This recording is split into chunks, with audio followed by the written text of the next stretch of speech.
Politics now. With just 5 days until the presidential election, the race simply could not be closer. So why is one powerful group using a little-known law that allows them to challenge the right of their fellow citizens to vote? They say they are fighting voter fraud. Critics say it's voter suppression, specifically of minorities. ABC's Dan Harris set out to investigate. For Your Voice, Your Vote.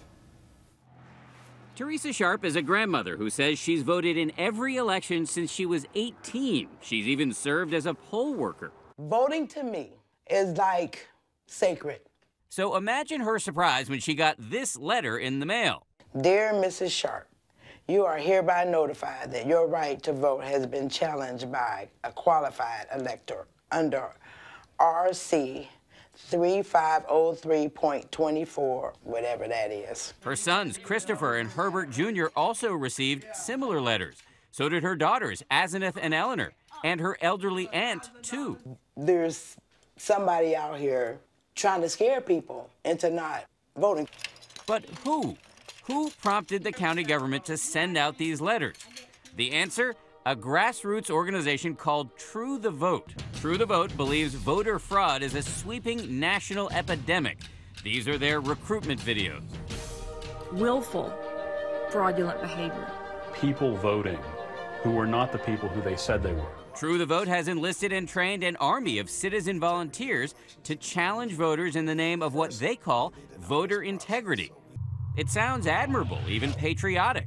But Teresa and other Democrats say it's not about voter integrity, but about voter suppression, specifically trying to intimidate low-income people, minorities, and students who might vote for President Obama. They basically want to say black people are dumb. No, we're not. We set out to learn about True the Vote. We found out that its founder and leader is this woman, Catherine Engelbrecht, who travels the country speaking about how voter fraud is a hidden menace threatening the fabric of our democracy. In light of all the controversy, she agreed to sit down with us for her first national television interview. Is your goal really to end voter fraud, or is your goal really to intimidate voters who disagree with you politically and scare them away from the polls? Our goal really is to encourage citizens to get involved in the process. It has been a continued shock and disappointment, frankly, to hear these allegations that continue to be leveled at us. It's unfortunate that there are those that have tried to take this and twist it into something that it's not. Engelbrecht started True the Vote 3 years ago after serving as a poll watcher in Houston, and she says witnessing things that disturbed her. We recognize something's not quite right. They are doing a community service, they say, by making sure there's no voter fraud. Right. Just the poor black neighborhoods, right? Everybody else is clean. You know, we're the dirty people. We're the fraudulent folks. She smells a rat here. She feels like she's being targeted because she's black. Teresa Sharp has nothing to worry about because our citizens go into this race blind, party blind. You are not in any way directly targeting these communities. No, absolutely not. I mean, this is literally nothing more than citizens doing what is legally allowed, what anyone can do, in an effort to better our overall process. And there's nothing more to it than that. Engelbrecht insists her group is nonpartisan, just as the videos claim. True the Vote is a nonpartisan initiative developed by citizens for citizens. But you yourself run a Tea Party group. Right. Your organization has been recently shown to have donated $5,000 to a Republican organization. That doesn't sound nonpartisan. Well, you've lined up a lot of things there, and I make no bones about the fact that we have a separate organization. True the Vote, though, has continued to be, and will always be, nonpartisan. We all should be able to agree about election integrity. And then there's this.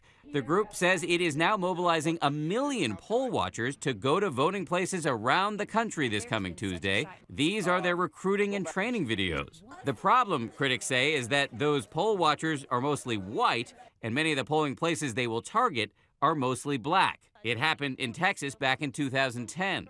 I think it's just coming from that particular party trying to intimidate the voters. How do you respond to those complaints? We take those very seriously, and we look into them.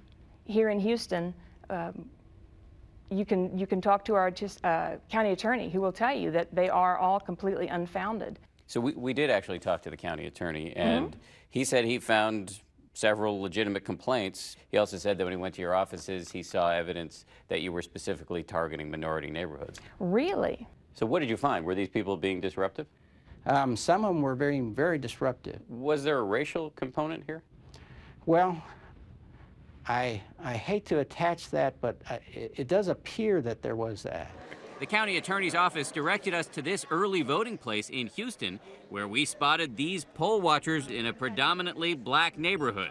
This was just last week, and the complaints had already begun. They're trying to find any and everything to stop the citizens from voting. But here's the twist. Study after study has found voter fraud to be virtually non-existent. There was one study that found that voter fraud happens about as much as people getting hit and killed by lightning, and another study in 2005 that showed that the federal government was charging more Americans with violating migratory bird statutes than election fraud. What we've experienced suggests that there's room for improvement. Has your system turned up one clear-cut case that you can name right now of obvious fraud? I think the last thing that we turned in to the counties, that we actually turned in, I think were 33 names.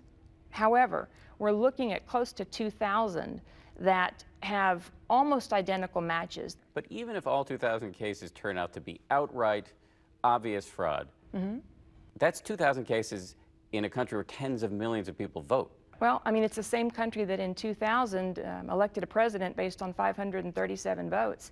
Lots of people agree with her, and they will be flooding the polling places across the country this election day.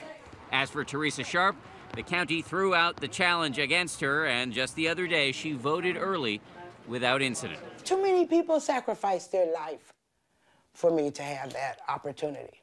For Nightline, this is Dan Harris in Hamilton County, Ohio.